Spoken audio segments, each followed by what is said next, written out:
राम राम शेतकरी मित्रांनो, पाहुयात कांद्यासंदर्भातील आजच्या काही महत्त्वाच्या बातम्या.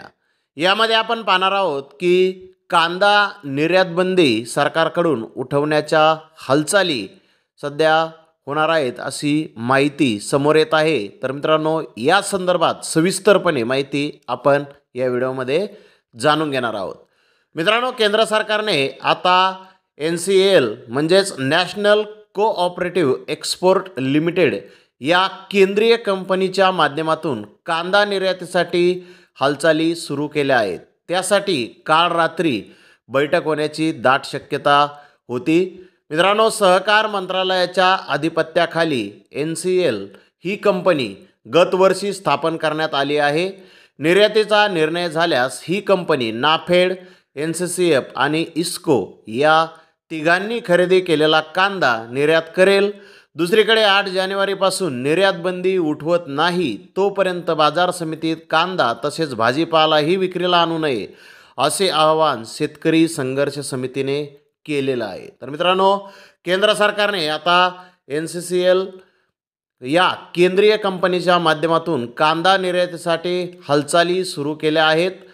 यासाठी काल रात्री बैठक होण्याची दाट शक्यता ही होती. सहकार मंत्रालयाच्या अधिपत्याखाली NCCL ही कंपनी गतवर्षी स्थापन करण्यात आलेली आहे. निर्यातीचा निर्णय झाल्यास ही कंपनी नाफेड, NCCF आणि ISCO या तिघांनी खरेदी केलेला कांदा निर्यात करेल.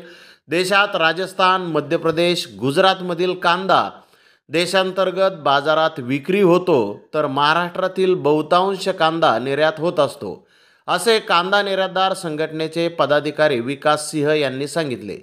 नाफेड आणि NCCF या दोन्ही संस्था फार्मर प्रोड्युसर कंपन्यांकडून कांदा खरेदी करतात.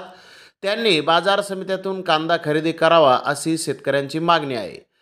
सामान्य शेतकऱ्यांना मातीमोल दराने कांदा विक्री करावा लागत आहे. तर मित्रांनो, कांदा दर 1200 ते 1300 रुपये प्रति क्विंटलपर्यंत घसरले असून उत्पादन खर्चही निघत नाही.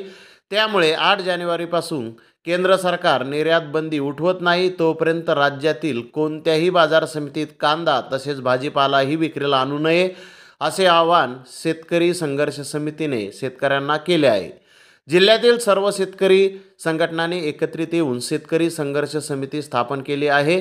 कांदा दरात घसरण होऊन निर्यात बंदी खुली केली जात नसल्याने हा निर्णय घेतला असल्याचे समितीचे समन्वयक दीपक पगार व हंसराज वडगुले यांनी सांगितलेलं आहे. तर मित्रांनो, राज्यात 300हून अधिक कांदा निर्यातदार असून त्यांच्याकडे 1.5 ते 2 लाखाहून अधिक कामगार आहेत. संबंधित निर्णय झाल्यास त्याचा मोठा फटका हा बसू शकतो.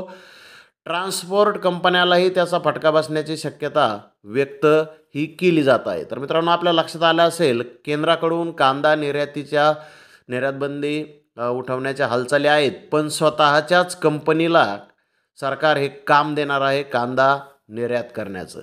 तर धन्यवाद मित्रांनो, आपण माझा व्हिडिओ शेवटपर्यंत पाहिल्याबद्दल. व्हिडिओ आवडल्यास लाईक करा, शेअर करा.